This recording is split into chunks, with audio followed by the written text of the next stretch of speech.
এখানে আমরা নিগুড় তত্ত্ব জানবো। মায়েরা সন্ধ্যা দেন তো? সন্ধ্যা দেন না? সন্ধ্যা কিভাবে দেন? নাইটি পরে? নাইটির কথা আর কি বলবো, আমার বৌমাই তো পরে। পরকে বলে আল্লাহ কিনি তাই গৌর হরিবল, যখন যা ধারা। সন্ধ্যা দেবার নিয়মটা হচ্ছে, কুলবধূ তো মায়েরা সন্ধ্যাবেলায় যেন মাথায় ঘোমটা থাকে, কিছু থাকবে না থাকে। হরে কৃষ্ণ। কারণ নারীর লজ্জা, লজ্জা যে নারীর নাই তার কোনো দাম নাই। এই মাথায় ঘোমটা দিয়ে সন্ধ্যা দেন কেন? সন্ধ্যাকে সবাই অর্ঘ্য জানান, এ সন্ধে তুমি অসতী নও, তুমি কলঙ্কিনী নয়, আমরা তোমাকে সন্ধ্যা জানাই, শ্রদ্ধা জানাই। এই সন্ধ্যা কে গো? সৃষ্টিকর্তা ব্রহ্মা যখন এক এক করে তাদের সন্তানকে সম্পদ দিল, কনিষ্ঠ সন্তান মদনকে 5খানা বান দিয়েছিল। এই 5টা বান দিয়ে বলেছিল যে সর্বত্র যাবে, কিন্তু বৃন্দাবনে যাবে না। মদনের অহংকার হলো যে পিতা তুমি আমায় অস্ত্র তুলে দিলে, এটা আমাকে ভয় দেখাচ্ছে বৃন্দাবনে যেতে, তাহলে বৃন্দাবনে কে এমন পুরুষ আছে আমি বৃন্দাবনেই আগে যাব। কিন্তু তার আগে পরীক্ষা, পিতা তুমি যে অস্ত্র আমাকে দিলে সেই বানগুলো আমি পরীক্ষা করে জানতে চাই। বলে পরীক্ষা করবি, করে নে। ব্রহ্মার জানা ছিল না সেই বান তাকেই নিক্ষেপ করবে। মদন করলেন কি বালকের ন্যায়, সেই বান নিজ পিতাকে যেই না নিক্ষেপ করেছে, ব্রহ্মা নিজ বানে আজ জর্জরিত হয়ে কামে কামাতুর হয়ে নিজ কন্যা সন্ধ্যাকে আলিঙ্গন দিলেন। ব্রহ্মার মাথা ছিল কয়টা? 5টা। সঙ্গে সঙ্গে ভোলানাথ যে নয়নে কাম দৃষ্টিতে নিজ কন্যার প্রতি চেয়েছিল, ব্রহ্মার মাথা একটা কেটে দিলেন। সেই মাথা থেকে তৈরি হয়ে গেল প্রদীপ। আর যে জিহ্বা লালায়িত হয়েছিল নিজ কন্যার প্রতি, ভোলানাথ বলেন সেই জিহ্বা হবে সলতে, যে সলতে এই অপরাধে তোমাকে জ্বলে পুড়ে ছাই হতে হবে।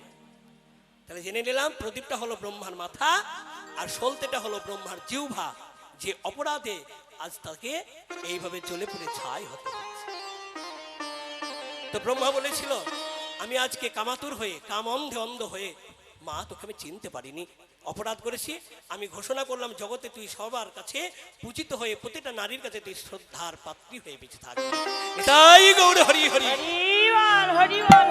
তাই মায়েরা যদি সন্ধ্যাবেলায় সন্ধ্যা দিতে পারে, তার শত কলঙ্ক দূর হয়ে তিনি সতী সাধ্বী পবিত্রী হয়ে যায়। জানা গেল। ওই দিকের হলো কি, মানে রাধা গোবিন্দ যে শয়নে রয়েছে, জাগানোর কত দূর হলো। হরে কৃষ্ণ। রাধা গোবিন্দ গত রাত্রিতে সখীদের নিয়ে মধুর রসের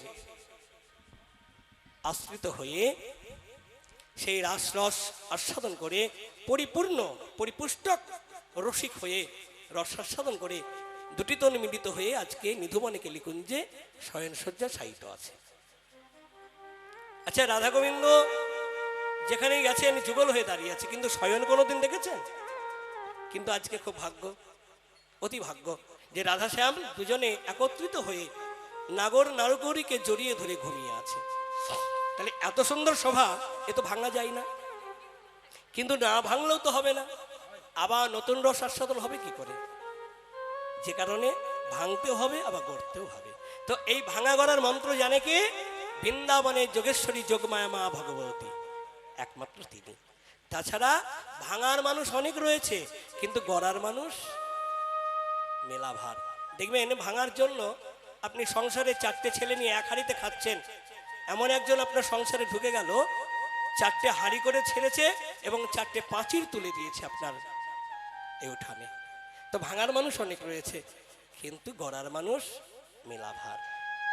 তো আজকে সখীরা সব রাধারানীকে বড় ভালোবাসে, তো যার জন্য যুগল গড়তে জানে, তারা ভাঙতে জানে না। ললিতা বলছে বিশাখারে, কত ভাগ্যের ফলে যুগল তনু আমরা একত্রিত হয়ে শয়ন শয্যায় দর্শনে পেলাম। এই যুগল কেমন করে ভাঙবো বল, কিন্তু না ভাঙলে তো রাধারানীর মান যাবে। কেন? নিন্দুক যারা নিন্দা করে, নিন্দুকের কাজ হলো নিন্দা করা। যারা নিন্দুক দেখবেন আপনি ভালো কাজ করলেও নিন্দা করবে, খারাপ কাজ করলেও নিন্দা করবে, খারাপ কাজ করলে তো নিন্দা করবেই। তো কিরকম নিন্দুকের কাজ দেখুন, আপনি যদি একটু কথা কম বলেন লোকের সঙ্গে, তাহলে বলবে কেন কথা অহংকার হয়েছে, দুটো পয়সার মালিক হয়েছে না, যার জন্য কথা বলে না। আবার যদি একটু বেশি কথা বলেন, তাহলে ওই নিন্দুক কি বলবে জানেন? পাগল রে পাগল, পাগল না হলে এত কথা বলে। তাহলে শান্তি কোন জায়গায় বলুন তো? তাহলে এটা হচ্ছে নিন্দুকের কাজ, যারা নিন্দা করবে। আর হিংসুক, আপনি বাড়ি করলেন কি করে, গাড়ি কিনলেন কি করে, এত টাকার মানুষ হলেন কি করে, তাদের আলোচনা এটা। তাহলে হিংসুকের হিংসা করা কাজ, আর নিন্দুকের নিন্দা করা কাজ। কিন্তু আসল তত্ত্ব তো জানে না রাধাটাকে। আপনারা তো 3 দিন ধরে কীর্তন শুনছেন, রাধা তত্ত্ব কোনো কীর্তনীয় বলেছি কি আমি জানি না, যে রাধাটা কি, কেন রাধা কৃষ্ণের কাছে গেলেন। আর আয়ানের ঘরে রাধারূপে কেন গেলেন। আমরা সবাই বলি রাধারানী একজনের ঘরের বউ, একটি ছেলের সঙ্গে পরক্রিয়ায় মত্ত, মানে সেটা হলো আমাদের ভগবান কৃষ্ণ।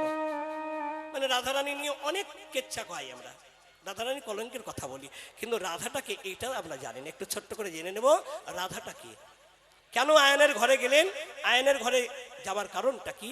এই রাধাটা হলো স্বয়ং লক্ষ্মী।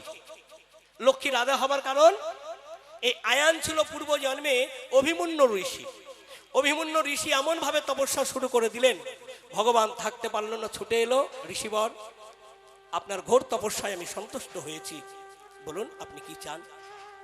সেদিন অভিমন্যু ঋষি বলেছিলেন, প্রভু আমি তো কিছু চাইবার জন্য অবশ্যই তপস্যাতে বসেছি, কিন্তু আমি যেটা চাই সেটা আপনি দিতে পারবেন না।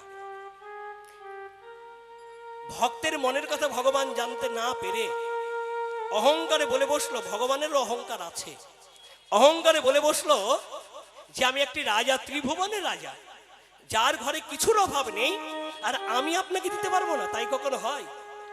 অভিমন্যু ঋষি বললেন, প্রভু আপনার অনেক কিছু থাকতে পারে, রাজ ঐশ্বর্য, রাজ অট্টালিকা, মণিমুক্ত কাঞ্চন, হিরে চুনি পান্না থাকতে পারে, কিন্তু আমি যেটা চাইবো সেটা আপনি দিতে পারবেন না।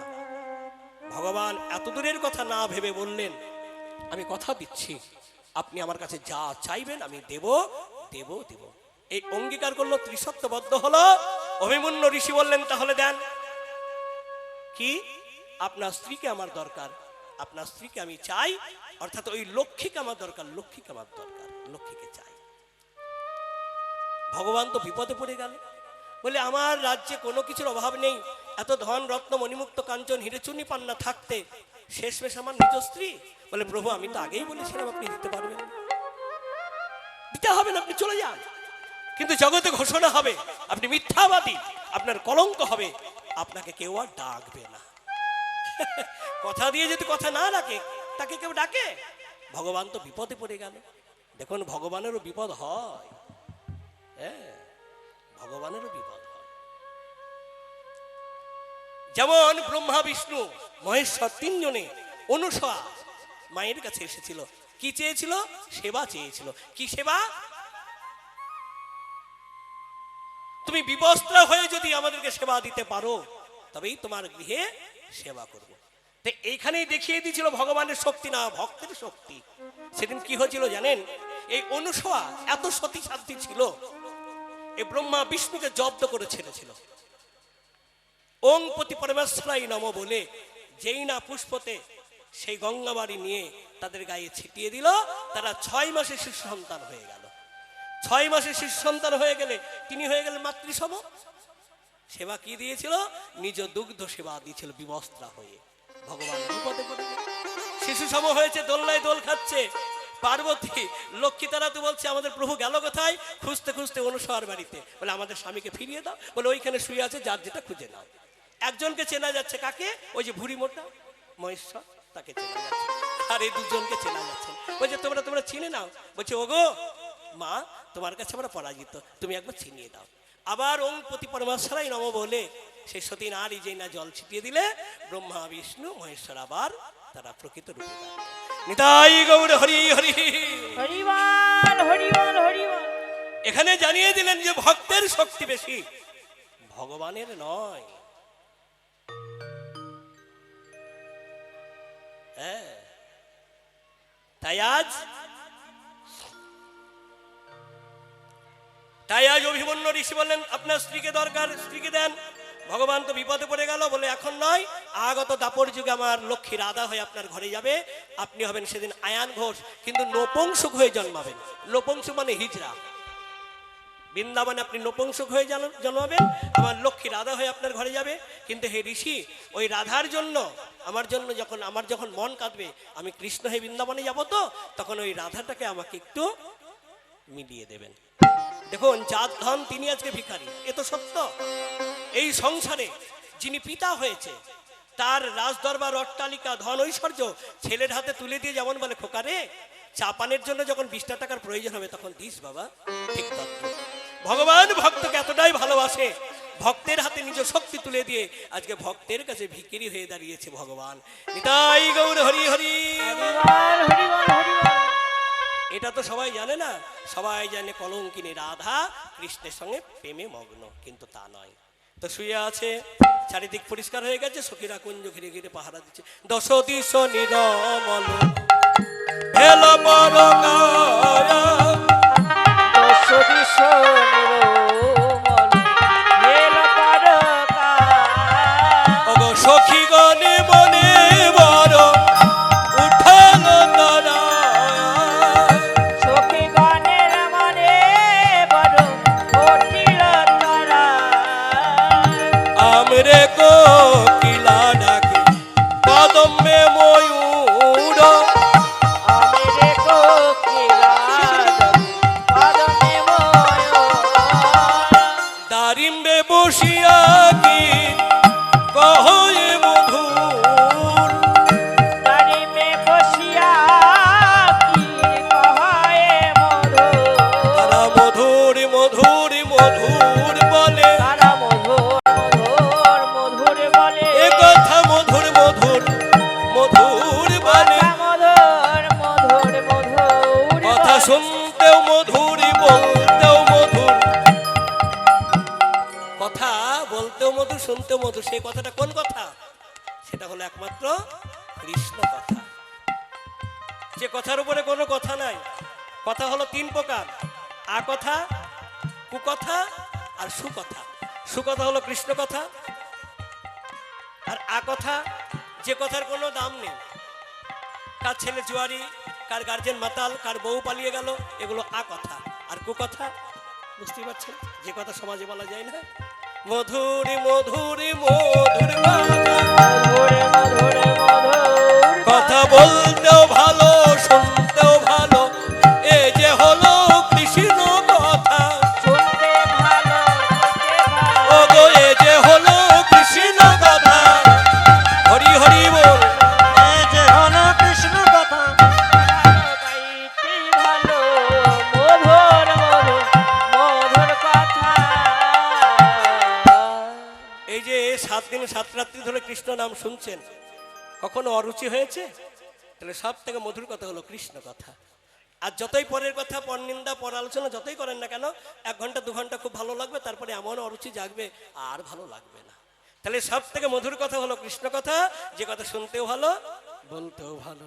তাই বললেন, দেখো ডাকা ডালে বসে ডাকে কপত কপতি, রাখা ডালে বসে থাকে কপত কপতি। ডাকা ডালে বসে ডাকে কপত কপতি, রাখা ডালে বসে থাকে কপত কপতি।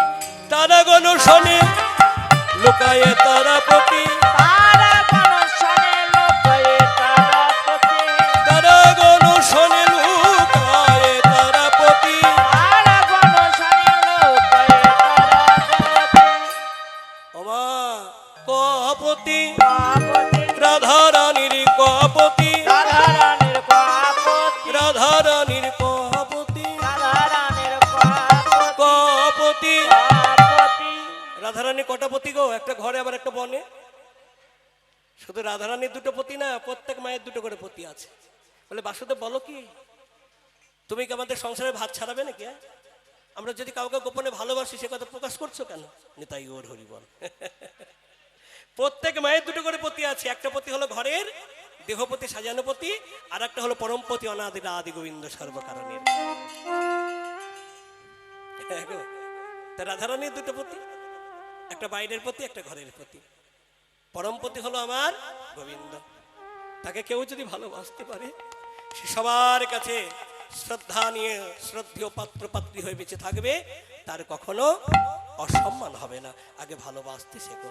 তো ভালোবাসতে গেলে, গোবিন্দকে সেবা দিতে গেলে সেবা শিখতে হবে। সেবা সবাই করতে পারে না, জানেন তো। দ্রৌপদীর একটু বৈষ্ণব সেবার ইচ্ছে জেগেছিল, বৈষ্ণব সেবা দেবে, যার নাম হলো পাঞ্চালী। অর্জুনকে বললেন, ওগো ঠাকুর, আমার ইচ্ছে জেগেছে একটু বৈষ্ণব সেবা দেবো, তুমি বৈষ্ণব নিমন্ত্রণ করে এসো। তো অর্জুন বলেন, বৈষ্ণবজিকে আমি তা তো চিনি না। বলে, কেন, তোমার সখা, তার কাছে জেনে নাও কে প্রকৃত বৈষ্ণব। হ্যাঁ গো, বৈষ্ণব চিনবো কেমন করে, বলুন, কে প্রকৃত বৈষ্ণব। তা এইবার অর্জুন বললেন কি, ভগবান কৃষ্ণকে কি বললেন, সখা, আমার পাঞ্চালীর ইচ্ছে জেগেছে একটু বৈষ্ণব সেবা দেবে, তো প্রকৃত বৈষ্ণব যে কে আমি তো চিনি না, একটু চিনিয়ে দাও। বলে, ওই যে গাছতলায় বসে জুতো সেলাই করছে, যার নাম হলো রুহিদাস, জাতিতে মুচি। তাহলে দেখুন কে ছোট কে বড়। নিজে বড় বললে বড় সে নয়, দশে যারে বড় বলে বড় সে হয়। এ সংসারে বড় হওয়া বড়ই ব্যাপার, বড় হয় সেই জন বড় গুণ যার। ভাবতে পারেন আমরা জাতির অহংকার করি, ব্রাহ্মণ মুচিকে ছোবো না, দূর থেকে জুতো ফেলে দিই, জুতোটা কালি করে দাও। আচ্ছা ভাবুন তো, এখানে একটু বিচার করে দেখুন, মুচি ছুলি যদি ব্রাহ্মণের জাত চলে যায়, তাহলে শক্তি কার বেশি, মুচির না ব্রাহ্মণের? মুচি ছুলি যদি ব্রাহ্মণের জাত চলে যায়, তাহলে এখানে শক্তিটা কার বেশি? এগুলো নিয়ে কেউ ভাবি না। তাই বলে নিজে বড় বললে বড় নয়, দশে যারে বলো বলে বড় সে হয়।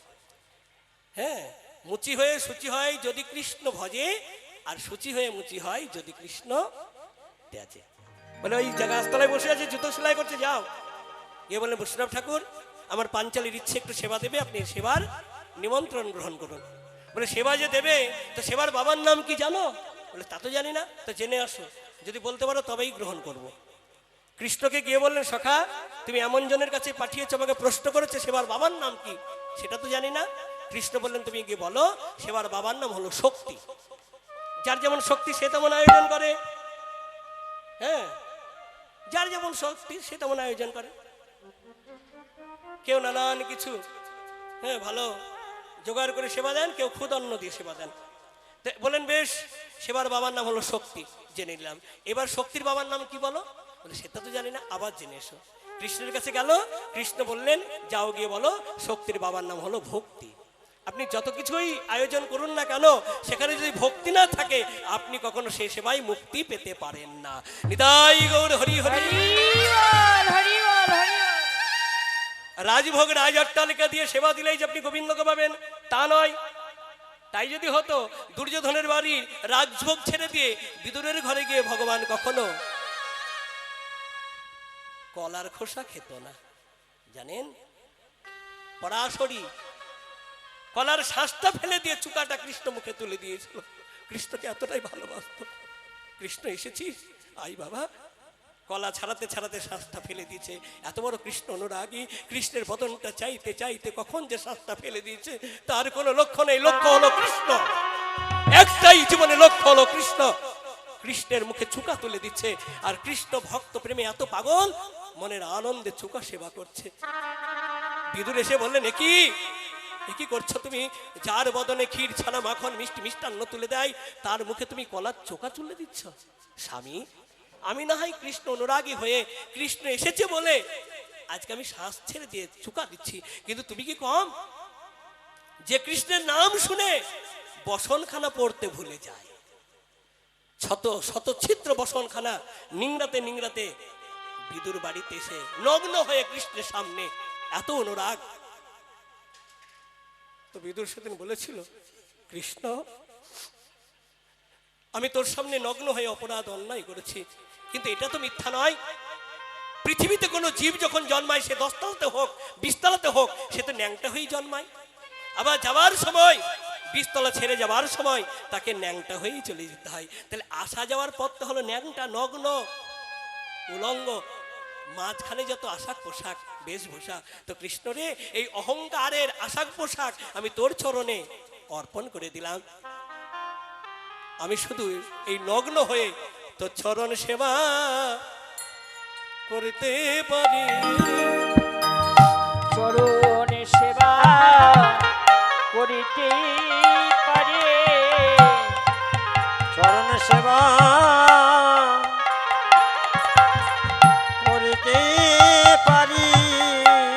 হয়ে জন্মে নয়। এখানে আর একটু নিগুড় তত্ত্ব আমরা জেনে যাব। এত থাকলো, আপনারা এখানে বড় বড় কীর্তনিয়া এসে অনেক কথা বলেছে, আপনারা শুনেছেন। অর্জুনের দাস নাকি ভগবান কৃষ্ণ, কি তাই তো নাকি? অর্জুনের রথ চালিয়েছে, মানে অর্জুনের কর্মচারী হয়ে, রথের ড্রাইভার হয়ে কৃষ্ণ অর্জুনকে রক্ষা করেছে। এমন পর্যন্ত অর্জুনের মাথায় ছাতা, কৃষ্ণের মাথায় কোনো ছাতা ছিল না। বলে আমি রোদ সহ্য করব, বৃষ্টি সহ্য করব, কিন্তু আমি ভক্ত সেবা করে যাব। কিন্তু কৃষ্ণের দাসত্ব করতে গেল কেন? কেন করতে গেল? যাকে যোগীরা যোগে পায় না, মুনিরা ধ্যানে পায় না, ঋষিরা তপস্যায় পায় না, আর সেই ভগবান অর্জুনের কেন দাস হলেন? এটা একটা জানার ব্যাপার, জানতে হবে। দাসত্ব কেন করতে গেল জানেন? একদিন কৃষ্ণের দুই হাত ধরে দুইজন টানাটানি করছে, একদিকে দুর্যোধন, একদিকে অর্জুন। দুর্যোধন বলেন, এই যে কৃষ্ণ শোন, ভালো করে কান খোলে শোন, কুরুক্ষেত্রের মাঠে তোকে আমার পক্ষে থাকতে হবে, আমি তোকে চাই। কত বড় অহংকার দেখছেন? এই অহংকারটা কার হয়? যার শক্তি, শিক্ষা, প্রাচুর্য থাকে তার হয়। আর অর্জুন এক হাত ধরে বলছে, মাধব আমি কি তোমাকে পাবো? সেই কর্মকে আমি করতে পেরেছি। হে মাধব, বলো না মাধব, আমি কি তোমাকে পাবো মাধব? এখানে জানা যাচ্ছে না ভগবান কার হতে পারে। তো কৃষ্ণ সেদিন বললেন, দুর্যোধন বা অর্জুন, তোমরা দুজন, আমি একা, আমি তো দুজনের হতে পারবো না। তাহলে যে কোনো একজনের হতে গেলে একটা লটারি করতে হবে। লটারি মানে ভাগ্য পরীক্ষা। লটারিটা কি? দ্বারকায় শয়নকক্ষে আমি পালঙ্কে ঘুমাবো, প্রথম নয়ন মিলে আমি যার মুখ দর্শন করব, আমি তার। মানে এই সামান্য ব্যাপার, তাই হবে। কৃষ্ণ মনে মনে বললেন, ব্যাপারটা সামান্য, কিন্তু করাটা বড় সামান্য নয়। দ্বারকায় গিয়ে একটি পালঙ্ক সাজালেন, ভক্ত পরীক্ষা করবার জন্য দুটো আসন নিয়ে এলেন, একটা সিংহাসন আর একটা ক্ষুদ্র কুশের আসন। দুটো দুই দিকে রাখলেন, মাথার দিকে রাখলেন সিংহাসন, আর পায়ের দিকে রাখলেন কুশের আসন। ভগবান কপট নিদ্রায়, মানে ছলনা করে চোখ বন্ধ করে পড়ে আছে। দুর্যোধন ছুটতে ছুটতে গিয়ে দেখলেন কৃষ্ণ ঘুমোচ্ছে। আমি আগে এসেছি, যাক বাবা, আগে যখন এসেছি কৃষ্ণ ঘুমোচ্ছে, চেতন হলেই তো আমাকে দেখতে পাবে, তাহলে একটু বিশ্রাম করি। বিশ্রাম করবো কোথায়? ও কৃষ্ণ, আমি যে সিংহাসনে বসা মানুষ সেটা তুমি ভালোভাবেই জানো, যার জন্য আমার জন্য একটা সিংহাসন এনে রেখেছো। দুর্যোধন করলেন কি, ওই যে মাথার দিকে সিংহাসন না, পায়ের উপরে পা তুলে পাটা নড়াচ্ছে। পাটা যেই না নড়াচ্ছে, পা থেকে ধুলোগুলো উড়ে উড়ে গিয়ে আবার কৃষ্ণের মাথায় পড়ছে। এবার অর্জুন ছুটতে ছুটতে গিয়ে দেখলেন যে কক্ষে কৃষ্ণ ঘুমাচ্ছে, সেই কক্ষের বাইরে, দরজার বাইরে পাদুকা দুর্যোধনের। মানে দুর্যোধন পেয়ে গেল, আমি আর পেলাম না, কিন্তু নৈরাশ হয়ে কি ফিরে যাবো? একবার যাই। ভেতরে ঢুকলেন, কৃষ্ণ ঘুমাচ্ছে, দুর্যোধন বসে আছে, ফাঁকা আছে যে জায়গাটা, সেই জায়গাটা যোগীরা যোগে পায় না, মনিরা ধ্যানে পায় না, ঋষিরা তপস্যায় পায় না। হে মাধব, তুমি আমাকে এতটা ভালোবাসো যে আমার জন্য সেই জায়গাটা তুমি ফাঁকা রেখেছ। আর নয়, আর বিলম্ব কিসের? আর বিলম্ব নয়, তাড়াতাড়ি অর্জুন সেই কৃষ্ণের পদতলে গিয়ে বসলেন। শুধু পদতলে বসলেন না, নয়ন বাড়িকে আশ্রিত করে, নয়ন বাড়ি বর্ষণ করে কৃষ্ণের পদ সেবা করছে। হে মাধব, যে চরণ পাবার জন্য কত যোগীমুনি ঋষি গন্ধর্ব নর কিন্নর আকুল প্রাণে কাঁদে। হরিবল, হরিবল, হরিবল।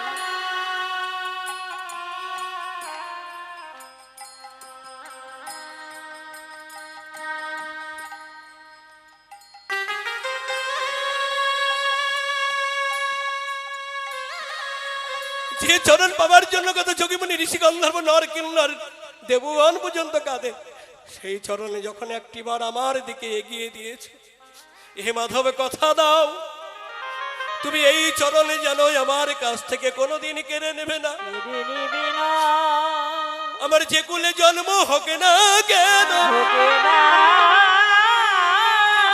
কেন, আমার কোনো উচ্চ কুলের দরকার নেই, আমার ধনী হবার কোনো বাসনা নেই। বাসনা নেই। যে কুলেই আমায় জন্ম দাও না কেন, যতই নিচু কুলে জন্ম দাও না কেন, হে মাধব, এমতো ভাবে প্রতি যুগে যুগে জন্মে জন্মে আমি জানো তোমার পদ সেবা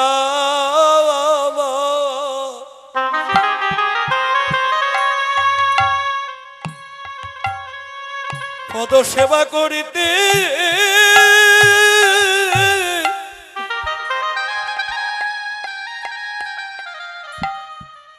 আমি করিতে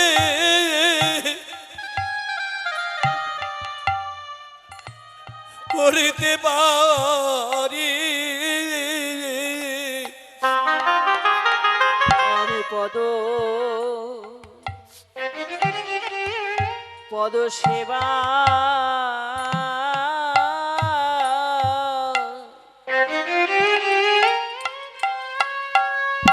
সেবা করিতে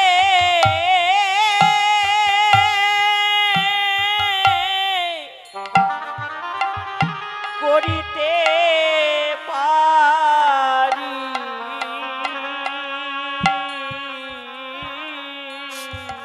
দুটি নয়নে জলে নয়নের জল ছাড়া আবার কি আছে দেবার মতো বলো দুটি নয়নে জলে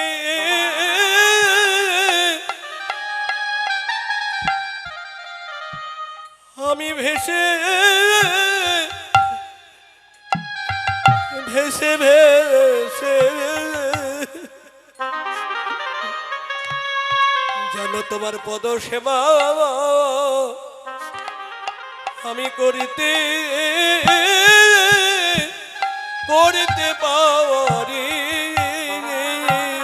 দুটি নয়নে জলে তাই গৌরী প্রেমানন্দ হরি হরি বল।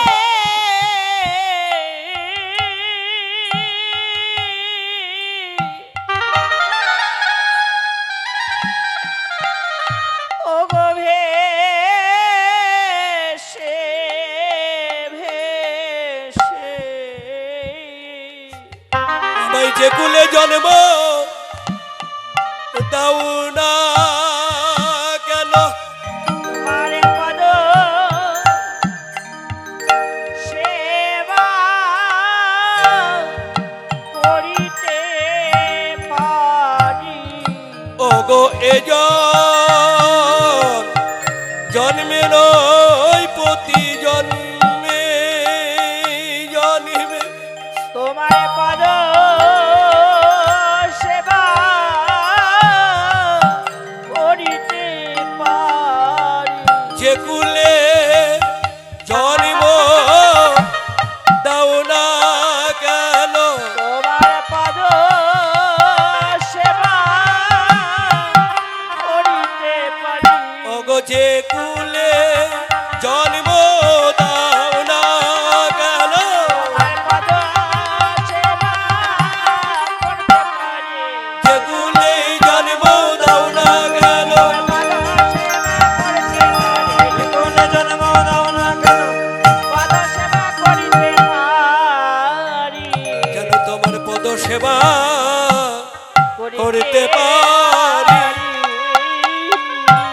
ভগবানের চরণ সবাই পায় না মাথায় রাখবেন তার ছোট্ট দৃষ্টান্ত গাছে একটা গাছে অনেক ফুল ফোটে হাজার হাজার ফুল ফোটে সব ফুল কিন্তু মন্দিরে গিয়ে রাধা মাধবের চরণ পায় না কেউ ঝরে ঝরে মাটিতে গড়াগড়ি যায় কেউ মোটা মোটা মালা হয় নেতামন্ত্রীর গলে দোলে কেউ বা নাচমহলে কেউ বা বিয়ে বাড়ি ফুলসজ্জা খাটে শোকায় তাহলে পাইকে যে ফুলের গুরু কৃপায় ভক্ত সঙ্গ হয় সেই ভক্ত সঙ্গ গুণে মন্দিরে গিয়ে মাধবের চরণ পায় তাহলে ফুটলাম বটে কিন্তু সেবাই যদি না লাগলাম তাহলে অমন ফোটার চেয়ে না ফোটাই ভালো ছিল হ্যাঁ তো মাধব তোমার চরণ সেবা যেন আমি করতে পারি যখন বারবার কেঁদেছে অর্জুনের চোখ থেকে জল কৃষ্ণের চরণে পড়েছে কৃষ্ণ চমকে উঠেছে সব সইতে পারে ভক্তের নয়ন বাড়ি সইতে পারে না চমকে উঠে একেবারে সরাসরি অর্জুনকে বক্ষ মাঝে জড়িয়ে ধরে বললেন অর্জুন আমি তোমার কর্মচারী হয়ে তোমার কাজ করতে চাই যে কাজ তুমি আমাকে করাবে আমি সেই কাজ তোমার দাসত্ব হয়ে করব দুর্যোধন রেগে গেল ব্যাপারটা কেমন হলো আগে এসেছিলাম আমি তুমি আমার না হয়ে অর্জুনের হলে বলে দুর্যোধন আগে আসলে হবে কি কর্মে যদি কারো ভুল থাকে তার তো কখনো জয় ঘোষণা হয় না প্রমাণ 70 বছর হয়ে গেছে চায়ের দোকানে আড্ডা মারে পার্কে তাস খেলে মন্দিরে যায় না, হরিবাসরে যায় না, কৃষ্ণ বলে না, ভক্ত সঙ্গ করে না। অথচ একটা 5 বছরের শিশু তুলসী মঞ্চ দেখলে প্রণাম করে, সূর্যদেবকে প্রণাম করে, ভক্ত দেখলে জড়িয়ে ধরে, সাধু দেখলে প্রণাম করে। আচ্ছা বলুন তো, তাহলে 5 বছরের শিশুটা পাবে না ওই 70 বছরের বুড়োটা পাবে? তাহলে আগে এলে হবে কি? কর্মে যদি কারো ভুল থাকে তার কখনো জয় ঘোষণা হয় না। দুর্যোধন, তুমি যখন আগে এসেছিলে দুটো জায়গায় ফাঁকা ছিল, তুমি সিংহাসনে না বসে পদতলে বসতে পারতে। হ্যাঁ গো, একটা ঘুমন্ত ব্যক্তি চেতন হয়ে নয়ন মিলে তার লক্ষ্য কোন দিকে পড়বে? পায়ের দিকে না মাথার দিকে? ও, তোমার আকাঙ্ক্ষা হলো উচ্চ আকাঙ্ক্ষা, উচ্চ দিকে লক্ষ্য, তোমার ওই সিংহাসনে লক্ষ্য। তুমি সিংহাসনে বসেছো, তুমি পদতলে বসতে পারতে, সেখানে বসো নাই। কিন্তু দুর্যোধন, আমি তোমাকে অভয় বানিয়ে দিলাম, আমি অর্জুনের হয়ে থাকবো বটে, কিন্তু কুরুক্ষেত্রের মাঠে কোনো অস্ত্র ধরবো না। দুর্যোধনের এখানে সাহস হলো, যত বড় যোদ্ধা বীর ক্ষমতা হোক না কেন, যদি অস্ত্র না ধরে, থাকাও যা না থাকাও তাই, ভয় নেই। কিন্তু এই যে প্রতিজ্ঞা, গঙ্গা পুত্র ভীষ্ম, শান্তনু পুত্র ভীষ্ম জানতে পারলেন যে কৃষ্ণ এত বড় প্রতিজ্ঞা করেছে, কুরুক্ষেত্রের মাঠে কোনো অস্ত্র ধরবে না। গঙ্গাপুত্র ভীষ্ম সঙ্গে সঙ্গে বললেন, কৃষ্ণ, তোমার প্রতিজ্ঞা হলো তুমি অস্ত্র ধরবে না, আর আমার প্রতিজ্ঞা তোমাকে অস্ত্র ধরাবো। কবে ধরালো? অর্জুনের সঙ্গে যখন ভীষ্মের যুদ্ধ শুরু হয়ে গেল, অর্জুনকে লক্ষ্য করে ভীষ্ম গান্ডীবে এমন একটা বাণ জুড়লেন যে বাণটা ছাড়লে অর্জুনকে কেউ রক্ষা করতে পারবে না, স্বয়ং কৃষ্ণও না।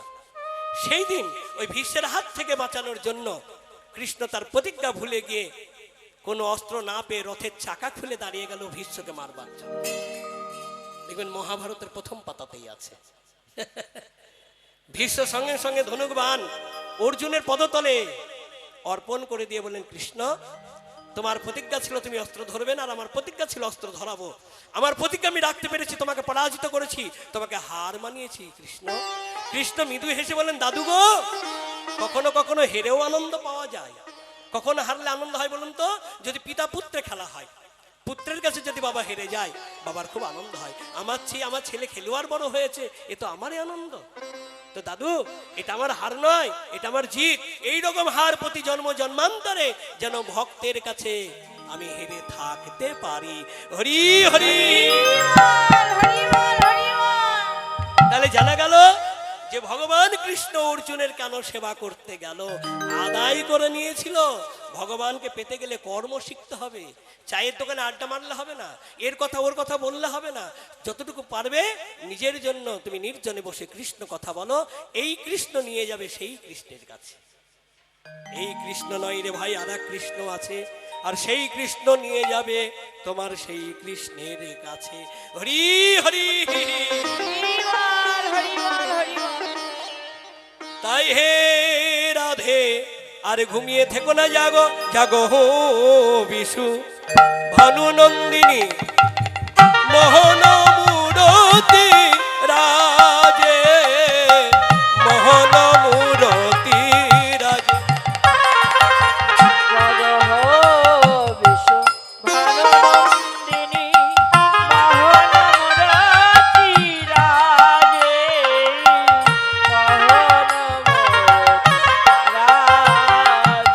বলি রাধে তুমি জাগো জাগো, রাধে তুমি জাগো জাগো, তুমি জেগে শ্যামের জাগায় দাও। রাধে তুমি জাগো জাগো, জেগে শ্যামের জাগায় দাও। তুমি আর ঘুমায়ে থেকো না গো, জেগে শ্যামের জাগায়, তুমি আর ঘুমায়ে থেকো না গো, জেগে শ্যামের জাগায়, তুমি আর ঘুমায়ে থেকো না গো। জেগে শ্যামের জাগায় দাও। রাধে তুমি জাগো জাগো। এখানে জানার বিষয়, আগে রাধারানীকে জাগাচ্ছে কেন? কৃষ্ণকে জাগাতে পারতো। কীর্তন বললে তো কীর্তন নয়, কীর্তন হচ্ছে কি রতন। হ্যাঁ, এর ভাব অর্থ জানতে হবে। রাধারানীকে জাগানোর কারণ হচ্ছে, রাধাটাকে জানতে হবে, তিনি ভক্তির আরাধ্যা দেবী, বৃন্দাবনেশ্বরী, শ্যাম প্রেম সরোবরের মুকুটমণি, মরালিনী হংসিনী, সেই রাধা। ভক্তি যদি না জাগে, ভগবান কখনো জাগবে না। তাহলে আগে ভক্তিকে জাগাতে হবে। প্রতিটা ভক্তের কর্তব্য হচ্ছে ভক্তি জাগাতে হবে। আর এই ভক্তি জাগবে কোথায়? সাধুগুরু বৈষ্ণবের পদরেণু। কেউ যদি সর্বাঙ্গে মাখতে পারে, মাথায় নিতে পারে, প্রসাদ পেতে পারে, তার হৃদয়ে ভক্তি জাগবে। আপনার হয়তো আমি বাসুদেব বলে গেলাম, কীর্তনিয়া বলে গেলাম এই হরি বাসরে। আপনি সাধু সঙ্গ করুন, বৈষ্ণব সঙ্গ করুন, প্রসাদ পান, প্রসাদ ভুজি হন, মন্দিরে যান, আপনার ভক্তি জাগবে। অনেকে বলবেন মন্দিরে গিয়ে লাভ কি? আমার কি সে নয়ন আছে প্রভুকে দেখতে পাবো? আমি বাসুদেব কীর্তনিয়া বলছি, এই মহতি হরিবাসরে দাঁড়িয়ে আপনি ভগবানকে দেখতে পাবেন না বটে, কিন্তু তথাপি আপনি বারবার মন্দিরে গিয়ে ভগবানের সামনে দাঁড়ান। লাভটা কি হবে? সামনে আষাঢ় মাস, না এই তো চলে এসেছে আজকে 1 তারিখ, এই যে সামনে রথযাত্রা, পুরীধামে ধামে দেখবেন লক্ষ লক্ষ ভক্ত, পুরীধামে লক্ষ লক্ষ ভক্ত চলেছে প্রভু জগন্নাথ দেবকে দেখতে। তার মধ্যে একটা অন্ধ ভক্ত চলেছে, ঠিক আমার মতো মূর্খ একজন বলল, এই যে দেখে মনে হচ্ছে আপনি অন্ধ। বলছে হ্যাঁ ঠিকই বলেছো, আমি দেখতে পাই না। তো যাচ্ছেন কোথায়? পুরীধামে। কেন? প্রভু জগন্নাথ দেবকে দেখতে। হ্যাঁ গো, এই না বললেন আপনি অন্ধ, দেখতে পান না, আবার বলছে প্রভু জগন্নাথ দেবকে দেখতে। বলে আশা তো আছে, চোখে না হয় দেখতে পায় না, কিন্তু আশা যে আছে, তো একটু সঙ্গে করে কৃপা করে নিয়ে চলো। সেই পুরীর ধামে রাস্তার 2 ধারে লক্ষ লক্ষ ভক্ত দাঁড়িয়ে থাকবে, আর প্রভু থাকবে রথের উপরে। দেখবেন প্রভুর যে যাত্রা উৎসবগুলো, সেই যাত্রা উৎসবে প্রভু মন্দিরে থাকে না। প্রমাণ, ঝুলন যাত্রা মন্দিরে থাকে না, রথযাত্রা মন্দিরে থাকে না, দোলযাত্রা মন্দিরে থাকে না, রাসযাত্রা মন্দিরে থাকে না। থাকে? বেরিয়ে আসে। তো প্রভু যখন রথে করে সেই পথ বেয়ে আসবে, পথের 2 পাশে লক্ষ লক্ষ ভক্ত থাকবে, সেখানে আমিও দাঁড়িয়ে থাকবো। সবার নয়নে দৃষ্টি শক্তি আছে, সবাই দেখতে পাবে, কিন্তু আমি তো দেখতে পাবো না, কারণ আমার নয়নে দৃষ্টি শক্তি নাই। কিন্তু আমি আশা নিয়ে দাঁড়িয়ে থাকবো। আশাটা কি জানো? আমি অন্ধ হলে হবে কি, আমার প্রভু জগন্নাথ দেব তার অন্ধ নয়। সবার নয়নে দৃষ্টি শক্তি আছে, সবাই দেখতে পাবে। আমার নয়নে দৃষ্টি শক্তি নাই, আমি দেখতে পাবো না। কিন্তু প্রভু যখন রথে চড়ে আসবে, আমার দিকে যদি একবার লক্ষ্য করে, ওগো প্রভু তো আমায় দেখতে পাবে, প্রভু তো আমায় দেখিতে পাবে। ওগো আমার অন্ধ জনম ধন্য হবে। আমি আশা করে দাঁড়ায়ে রব, অন্ধ জনম ধন্য আমি আশা করে দাঁড়ায়ে রব। অন্ধ জনম ধন্য আমার প্রভু তো আমায় দেখতে পাবে, ও প্রভু তো আমায় দেখতে পাবে, ও গো প্রভু তো আমায় দেখতে পাবে। আমাদের বাড়ির কাছে কত সুন্দর মন্দির, অনেকে দেখেছি মন্দির পেয়ে চলে যায়, একবার ঢোকে না। কেন জানেন? বলে এই চোখে দেখতে পাবো না। দেখতে পাবেন না, কিন্তু যান প্রভুর সামনে দাঁড়ান, প্রভু তো দেখতে পাবে। সে তো বলবে যে সে আশা নিয়ে তো আমার সামনে দাঁড়িয়েছে, তার আশা আমাকে দেখবার, আশাপূর্ণ একদিন হবেই হবে। ওই প্রভুর কৃপায় এমন একদিন হয়ে যাবে যে আপনার নয়নে দিব্য দৃষ্টিশক্তি আসবে। সে দিব্য দৃষ্টিশক্তিতে আপনি প্রভুর শ্রীপাদ পদ্ম মুখমণ্ডল দর্শন পাবেনই পাবেন। নিতাই গৌর হরি হরি। হরিবল হরিবল হরিবল। প্রহ্লাদকে আর একদিনে পেয়েছিল? 5 বছর বয়সে যে প্রভুকে পেল, একদিনে পেয়েছিল? ধ্রুব মহারাজ কি একদিনে পেয়েছিল? এক জন্মে পেয়েছিল? বলেন না, বহু জন্ম তপস্যা করে তবেই পেল। তো আশাটা রাখুন, দাঁড়ান, প্রভু বলবে সে আশা নিয়ে এসেছে, আশা পূরণ হবেই হবে। তো ভক্তিকে জাগাচ্ছে, রাধে তুমি জাগো। এইবার রাধে দেখো, চেয়ে দেখো, চারিদিকে পরিষ্কার হয়ে গেছে। ওই দেখো চারিদিকে পরিষ্কার। কি জানি সজনী রজনী থর ঘুঘু ঘন ঘোষত ঘর গত যাও মিনি জিত দামিনী কামিনী কুল লাজে ফুকরত হতস কাক জগ বসব লোক সুক সারি গোপী কাকলি নিদ বন ভরি গাজ গলিত ললিত বসন সাজ মণি জুত বেনি ফণি বিরাজ দলিত ললিত বসন সাজ মণিজুত বেনি ফণি বিরাজ। উচ্চ করক রুচি চরক উচ্চ জরক মাঝে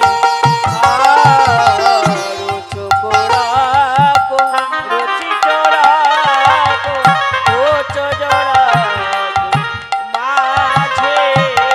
রাধা সাহেব শুয়ে আছে, সখীরা গবাক্ষে নয়ন দিয়ে দেখছে। কি দেখছে যেন ময়ূরের কোলে সাপে নাচিছে। জনময়ূরের কোলে সাপে নাচিছে।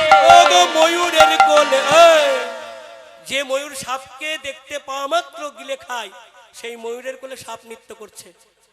কি গো, এটা হতে পারে? বলে হ্যাঁ, এটাই হয়েছে। দেখো অপরূপ শোভা, রাধা শ্যাম নাগর নাগরী দুজন বাহু বেষ্টন করে জড়াজড়ি ভাবে শুয়ে আছে। নাগরী আজকে নাগরের বাহুতে মাথা দিয়েছে, বালিশে মাথা দেয়নি। তো দুটো মাথায় এক জায়গায়। এবার কৃষ্ণের মাথায় চূড়া, চূড়াতে রয়েছে সিকিপুচ্ছ ময়ূরের পাখা। আর রাধারানীর বেনিটা, আগেকার মায়েদের বেনি কাটতো না, কত সুন্দর লাগতো, এখন আর সেই সব নেই। সেই বেনিটা ওই ময়ূরপুচ্ছর উপর দিয়ে পড়ে রয়েছে। মনে হচ্ছে বেনি তো নয়, ফণি, আর ওটা হচ্ছে ময়ূরিনী। হ্যাঁ, সুন্দর করে দেখো ময়ূরের কোলে সাপে নাচিছে। দেখো ময়ূরের কোলে সাপে নাচিছে। ওগো যাই গো সভার বলিহারি, আমি যত বলি তত হারি।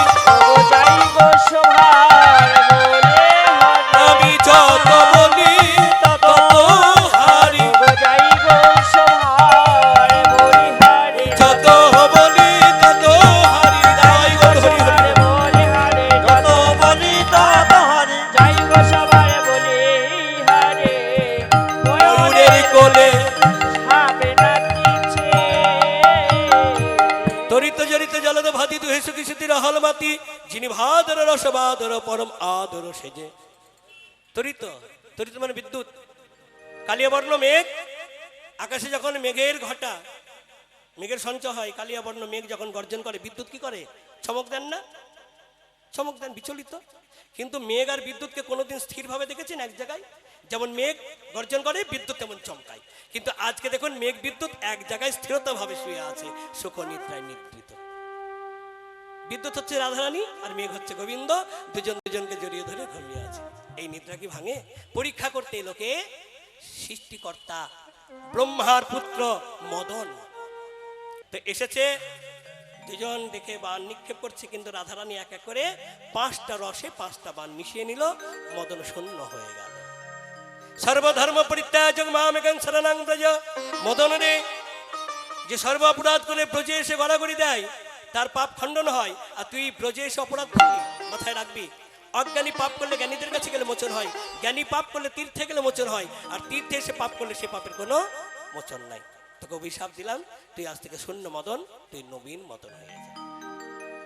মদন বললেন, প্রভু গো, কথা দিলাম, বৃন্দাবনের ছোট্ট একটু কুটির তৈরি করে তোমাদের যুগল ভজনা করে এই বৃন্দাবনে রাঙারাজি আমি গড়াগড়ি দিয়ে কাঁদবো। যার জন্য দেখবেন এই হরিবাসরে কেউ যদি গড়াগড়ি দিয়ে কাঁদতে পারে, তার শত অপরাধ খণ্ডন হয়ে যায়। এটা একটা মাহাত্ম্য আছে। আজকে আপনি গড়াগড়ি দেন, আপনি ভালো ছাড়া কোনো খারাপ ক্রিয়া পাবেন না। হরিবাসর শেষ হয়ে যাবে, এই মাটিতে এসে যদি গড়াগড়ি দেন, আপনার গায়ে চুলকানি বেরোবে। তাহলে সাধুগুরু বৈষ্ণবের পদধূলির কত গুণ, শত অপরাধ খণ্ডন হয়। তো রাধে তুমি আর ঘুমিয়ে থেকো না, কথায় কথায় টাইম শেষ হয়ে যাচ্ছে। রাধে তুমি জাগো জাগো, রাধে তুমি জাগো জাগো। দেখো চেয়ে দেখো আর নিশি নাই।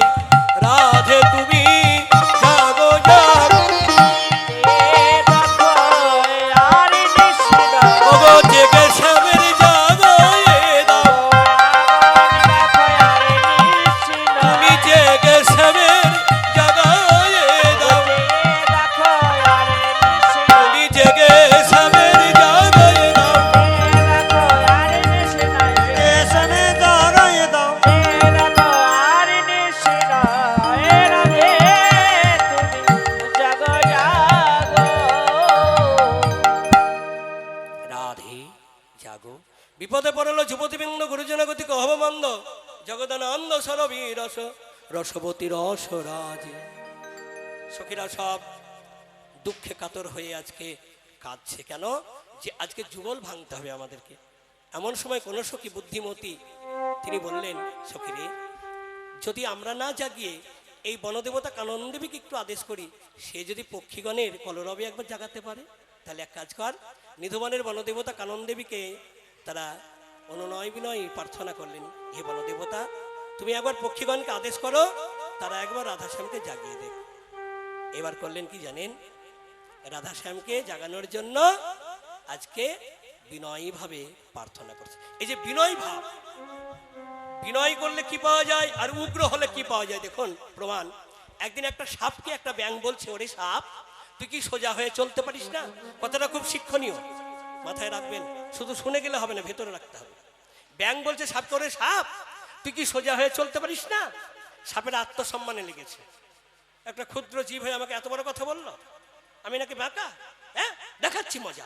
ওই সাপ করলেন কি, ব্যাঙকে ধরবার জন্য ছুটেছে, আর ব্যাঙ নিজেকে রক্ষা করবার জন্য তিনি লাফাতে শুরু করেছে। লাফাতে লাফাতে একটা ধানের জমিতে, আচ্ছা জমির মালিক যদি দেখে জমিতে সাপ বা ব্যাঙ ঢুকছে, সে ছেড়ে দেবে? যেই না ব্যাঙ ওই জমিতে ঢুকেছে, ধানের জমিতে যেই না ঢুকেছে, ব্যাঙকে ধরবার জন্য সাপও ঢুকেছে, আর জমির মালিক করেছে কি, ওই সাপকে লক্ষ্য করে লাঠি দিয়ে যেই না এক ষাট মেরেছে, জয় নিতাই, সাপ একেবারে সঙ্গে সঙ্গে শেষ।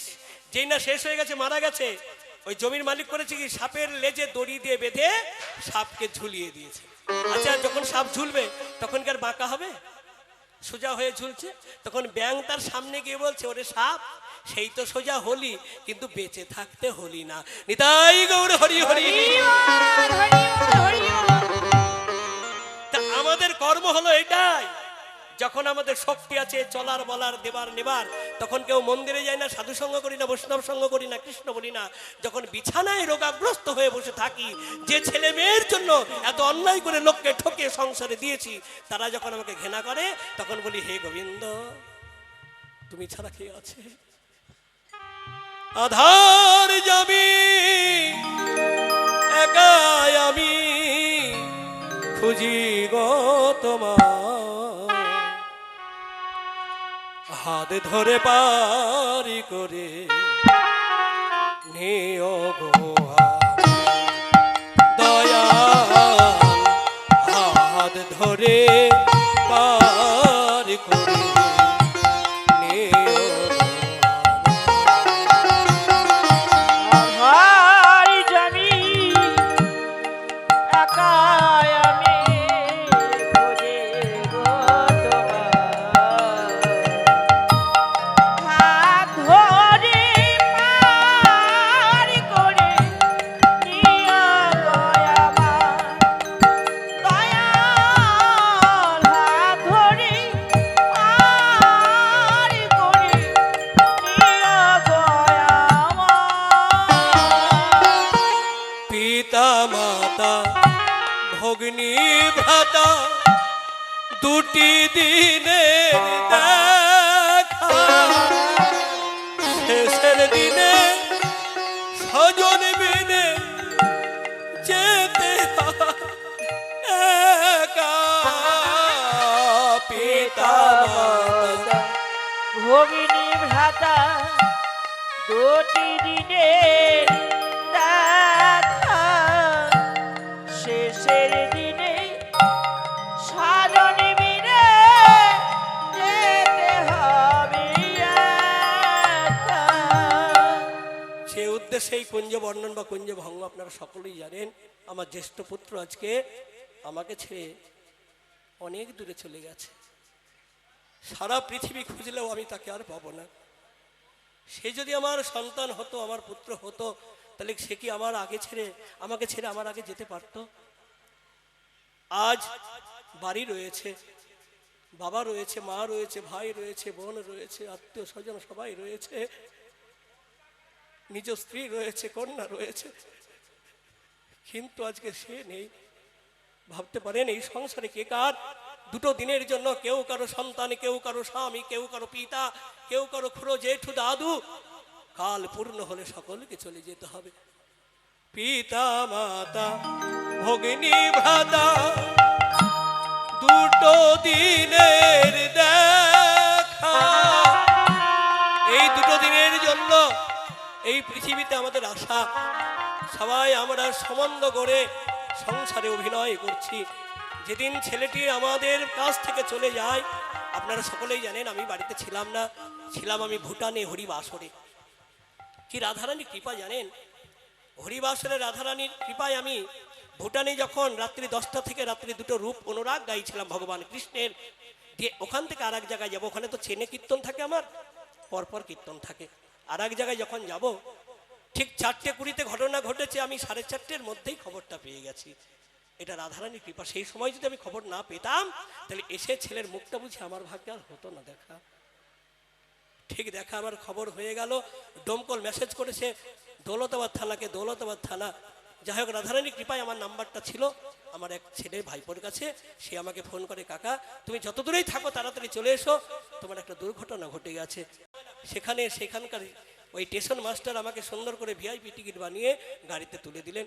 এসে রাত্রি 1:15 নেমে আমি শ্মশানে গেলাম। যে ছেলে আমার মুখে আগুন তুলে দেবে, সেই ছেলের মুখে আমি আগুন তুলে ছেলেকে চিরবিদায় দিলাম।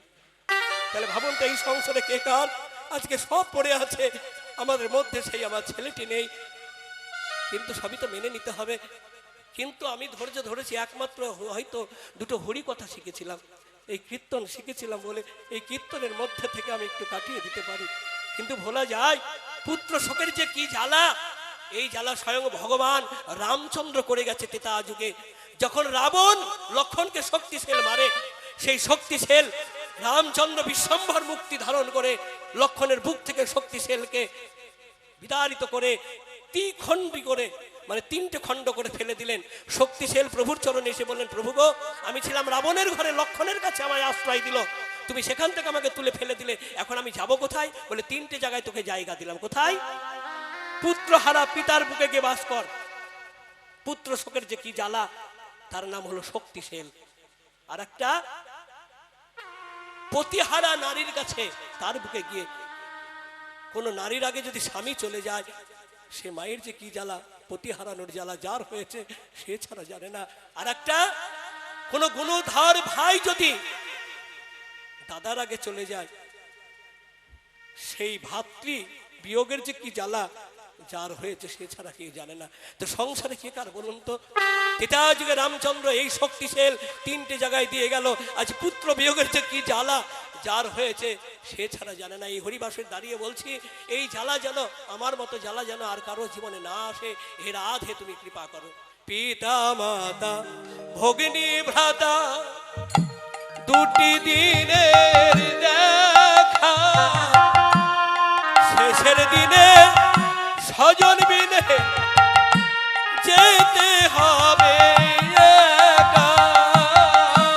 পিতা মাতা ভগিনী ভ্রাতা, দুটি দিনের দেখা, শেষের দিনে স্বজন বিনে যেতে হবে একা। তুমি বিনে অভাজনে,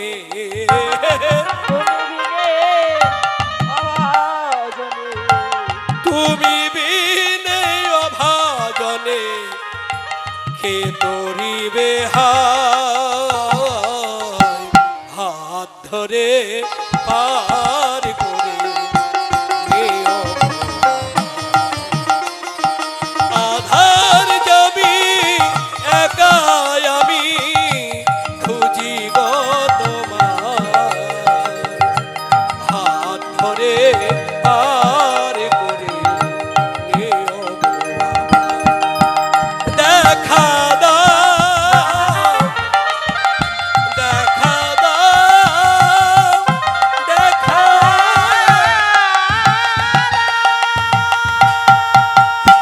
নিতাই গৌর হরিবল। তো যে ছেলের উদ্দেশ্যে আজকে এই কুঞ্জ বর্ণন, কুঞ্জ ভঙ্গ আজকে আমি পিতা হয়ে পরিবেশন করছি, আপনার চরণে বিনয় প্রার্থনা, আপনারা সকলে আমার ওই ছেলেটির হয়ে বলুন, রাধারানীর কাছে, মাধবের কাছে, রাধা মাধবের চরণ যেন ঠাঁই পায়। আর কর্মফলে যদি ভুলকে আসতে হয়, কৃষ্ণ ভক্তি মায়ের গর্ভে যেন জন্ম পায়। কারণ মাটির গুণে যেমন ফসল হয়, মাটির গুণে সন্তান হয়। মা যদি ভালো না হয়, সন্তান কখনো ভালো হয় না। কৃষ্ণ ভক্তি মায়ের গর্ভে যেন জন্ম হয়ে, কৃষ্ণ বলা পাখি হয়ে, কৃষ্ণ ভজন অর্চন বন্দন করে পুনরায় যেন রাধা মাধবের চরণ লাভ করতে পারে। নিতাই গৌর হরি হরি। হরিবল হরিবল হরিবল। তাই রাধারানীকে আজকে জাগানোর জন্য সুখ সারি দুজনে দাঁড়িয়ে গেল। রাই জাগো, রাই জাগো, হো জাগো, সারি সুখ বলে।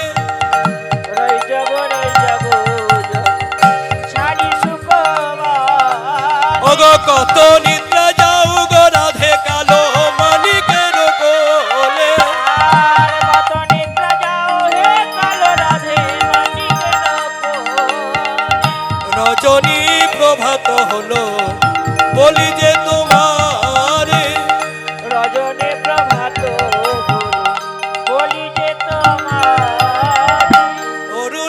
কিরণ হেরি প্রাণ কাঁপে ধরে।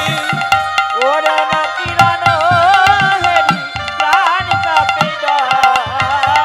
রাধে তুমি জাগো জাগো, রাধে তুমি জাগো জাগো, জেগে শ্যামের জাগায় দাও। রাধে তুমি জাগো জাগো, জেগে স্বামী জাগায় দাও। রাধে তুমি জাগো জাগো। হরে কৃষ্ণ। মহতি হরিবাসরের ছোট্ট বালিকা অর্থ দান করলেন। এর পূর্বে 500 টাকা দান করেছেন আমার এক নাতনি। তো তারপরে আমার গৌর গোবিন্দ অনুরাগী ভক্ত দাদা ভাই তিনি 50 টাকা দান করলেন। যে আশা নিয়ে কামনা নিয়ে মহতি হরিবাসরে দান করছে, রাধা মাধবের চরণে বিনয় প্রার্থনা জানিয়ে বলবো সকলের আশা যেন পূরণ হয় রাধারানীর কৃপায়, এবং যেন সকলে সপরিবারে উন্নত উজ্জ্বল দেহ নিয়ে রাধা মাধবের চরণ প্রাপ্তি হতে পারে। নিতাই গৌর হরি হরি বল। হরিবাল হরিবাল হরিবাল। ডালেতে বসিয়া সুখ করে চারুর ধনে, তালেতে বসিয়া সুখ করে চারুর ধনে। উঠিয়া বৈঠল আমার রাধা বিনোদিনী। ওবার উঠিয়া বৈঠল আমার রাধা বিনোদিনী। উঠিয়া বৈঠল আমার রাধা বিনোদিনী। উঠিয়া বৈঠল আমার রাধা বিনোদিনী। উঠে বসিল উঠে বসিল ধনী আমার, উঠে বসিল ধনে আমার উঠে বসিল। সুখী মুখে ধ্বনি শুনে ধনী আমার উঠে বসিল। সখী মুখে ধ্বনি শুনে ধনে আমার উঠে বসিল। তাহলে ভক্তি জাগে কিসে? ধ্বনিতে। কেউ যদি মন খুলে ভক্তিতে ধ্বনি করতে পারে, সেই ধ্বনিতে ভক্তি জাগবেই জাগবে। হরি হরি বল। বলতে অনেক কথা, যাই হোক টাইম শেষ। 10টার মধ্যে আমাকে ছাড়তেই হবে, কারণ এত বড় মহতি এই হরিবাসর আপনারা সকলেই জানেন।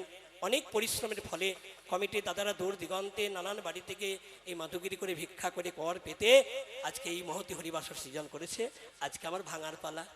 কত ভাগ্য আমার দেখুন। নিতাই গৌর হরিবল। আবার না ভাঙলেও তো হবে না, আমার নতুন দিলে আমরা দর্শন পাবো না, আস্বাদন পাবো না। যাই হোক, সুখের মুখের কথা শুনে আজকে ধ্বনি জাগলো। ধ্বনি জেগে দেখলেন চারিদিক পরিষ্কার হয়েছে, আর নয় এবার রাধা মাধবকে জাগাচ্ছে, রাধা মাধবকে জাগাচ্ছে। হরি হরি বলে এক এক করে অর্থ দান করছে সকলে। সবার মনসা যেন পূর্ণ হয় রাধারানীর কৃপায়। সকলে সপরিবারে উন্নত উজ্জ্বল দেহ নিয়ে যেন আমার রাধা মাধবের চরণ সেবায় লাগতে পারে। নিতাই গৌর হরি হরি বল। হরিবল হরিবল হরিবল। উঠিয়া সে বিনোদিনী হেরি শেষে রাজ। উঠিয়া সে বিনোদিনী হেরি শেষে রজনী। উঠিয়া সে বিনোদিনী হেরি শেষে রাজন। দিনী হেরি শেষে রজনী। সুখিত চারিপানে চাই আরে কি বা। চমকে তো চরে পানে চায় আরে কি বা। সমগীত চারিপানে চাই আরে কি বা। চমকে তো চরে পানে চায় আরে। প্রভাত জানিয়া ধ্বনি মনে সচঙ্কিত মানে। প্রভাত জানিয়া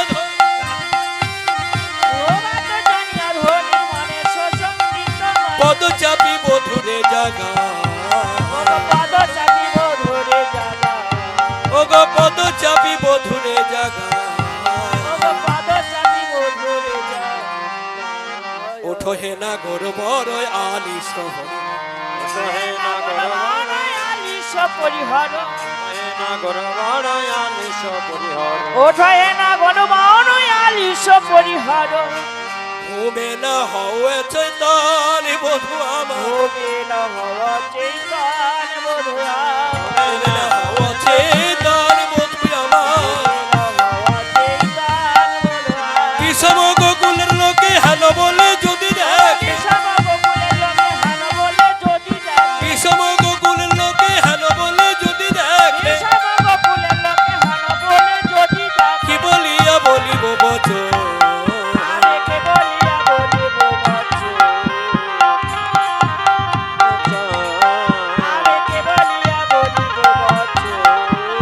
এই না গোকুলের লোকে কত কথা বলে মুখে। নদী পরামাদি করে বধূ হে। নদী পরামাদি করে বধূ হে। করে বধূয়ে যদি দেখে তুয়ার সঙ্গে কেমনে রহিব রঙ্গে। তবে কি রহিতে দেবে ঘরে।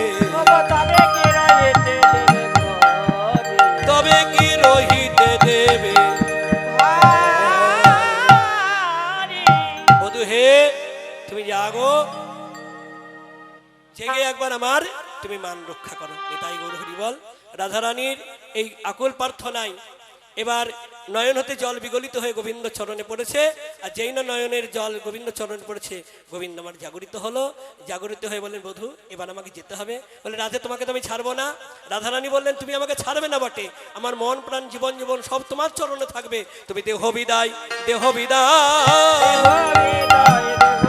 ওগো দেহ নিয়ে যাই ঘরে যাই। হরে কৃষ্ণ। দেখবেন আমাদের এই দেহটাই বিদায় হয়, আত্মার কখনো বিদায় নাই।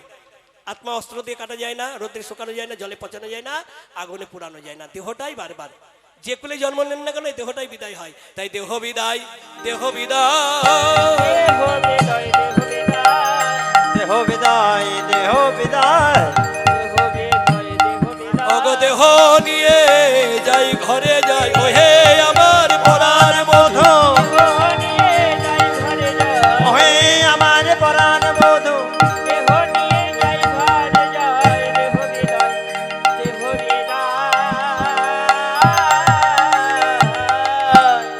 এবার রাধারানী গোবিন্দর কাছে প্রার্থনা করলেন। গোবিন্দ বলেন, হে রাধে এবার এসো তোমাকে সাজিয়ে দিই। এবার গোবিন্দ আমার নিজে হাতে রাধারানীকে সাজাচ্ছে। জয়নিতা, এখানে মায়েদের কাছে একটা প্রশ্ন। কৃষ্ণ যেমন রাধারানীকে সাজাচ্ছেন, আপনাদের স্বামী আপনাদেরকে কোনোদিন সাজিয়েছে? নিজ নিজ স্বামী আপনাদেরকে কোনোদিন সাজিয়েছে? কি গো মায়েরা কথা বলুন, সাজায়নি? এটা কিন্তু মিথ্যা কথা বলা হচ্ছে। প্রত্যেকের স্বামী প্রত্যেক নিজ স্ত্রীকে সাজিয়েছে, তার জন্য সুন্দরী হয়েছেন, রূপবতী হয়েছেন। কেমন? যখন নানান সাজগোজ করে, বিউটি পার্লারে সাজগোজ করে ছাদনাতলায় বসেছেন, ওই এক চিমটে সিঁদুর যদি না দিত তাহলে কেউ আপনাকে সুন্দরী বলতো না। অঙ্গে অনেক অলংকার থাকতে পারে, দামি শাড়ি থাকতে পারে, কিন্তু সিঁথিতে যদি সিঁদুর না থাকে তাকে কেউ যেমন সুন্দরী বলে না, ঠিক তদ্রূপ এটা হচ্ছে নিজ স্বামীর অলংকার। সেই অলংকারে সবাইকে সাজিয়েছে। কি তাই তো নাকি? তাহলে একবার গোবিন্দ নামে ধনী হয়ে যাক। নিতাই গৌর প্রেমানন্দ হরি হরি। এবার সুন্দর করে সাজালেন। সাজিয়ে করলেন কি, রাধারের চরণে আলতা পরাচ্ছে। আলতা পরানোর ডিজাইনটা দেখুন, কিছুদূর পরাচ্ছে ফাঁক রাখছে, কিছুদূর পরাচ্ছে ফাঁক রাখছে। কেন? ওই ফাঁকে ফাঁকে পূর্ণ করছে কৃষ্ণ কৃষ্ণ নাম দিয়ে। হে বধূ, যে নামকে পাবার জন্য কত যোগীমুনি ঋষি গন্ধর্ব আকুল প্রাণে কাঁদে, আর সেই নাম তুমি আমার চরণের ধারে। বলে ধার মানে কি? বলে ঋণ। ঋণ কথাটা ভালো না। যার মাথায় ঋণ আছে তার ঘুম আসে না। এই বাজারে তিনি সুখী যার ঋণ নাই, হ্যাঁ, আর তিনি দুঃখী যার মাথা ভর্তি ঋণ। তাহলে আমি ঋণী হয়েছি বৃন্দাবনে, এই ঋণ শোধ করবো আগত কলিযুগে। আমি কলিতে গিয়ে প্রতি জীবের দ্বারে দ্বারে কাঁদবো, ভিক্ষা করব, ভিক্ষা করে তোমার ঋণ শোধ করবো। হে রাধে, তো সেই অজানা জায়গায় যাব, নতুন জায়গায় যাব, সেখানে তো পথঘাট আমার চেনা নাই, অনেক বিপদ হতে পারে।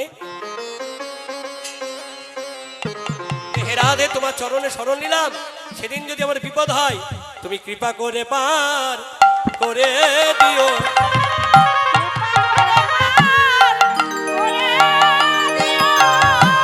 ওগো রাধে বিনোদিনী, সেদিন কৃপা করে পার করে নিও।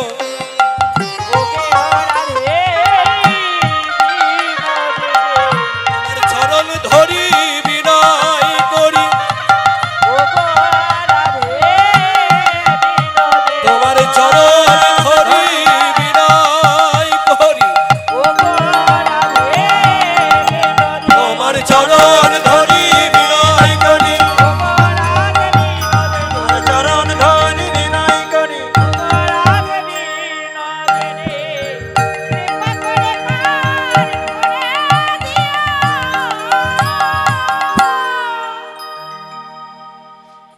জয়নিতাই রাধারানীকে সুন্দর করে সাজালো। এবার রাধারানী গোবিন্দকে সাজালেন, সুন্দর করে চুল আছড়ি দিয়ে চূড়া বেঁধে দিল, বনমালা পরিয়ে দিল, বাঁশি করে দিয়ে বলেন একবার ত্রিভঙ্গি ভঙ্গিমাতে দাঁড়াও। সুন্দর করে দাঁড়ালো। রাধা শ্যাম দুজন দুজনকে সাজিয়ে দুজন দুজনকে জড়িয়ে ধরে কাঁদছে। ললিতা বললেন, শোন, এভাবে কাঁদিস নে, কাঁদলে সারা জীবনই কাঁদতে হবে, সময় মতো ঘরে চল। কিন্তু যাবার আগে একবার তোরা যুগল হয়ে দাঁড়া, যুগল মূর্তি দর্শন করি। নিতাই গৌর হরি বল।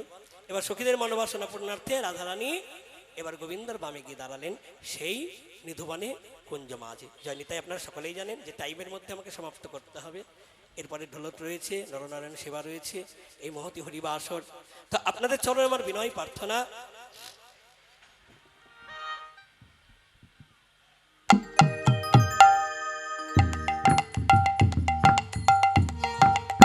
আপনাদের চরণে আমার বিনয় প্রার্থনা, আপনারা সকলে সাহায্যের হাত বাড়িয়ে দেবেন, পূর্ণ সহযোগিতা করবেন।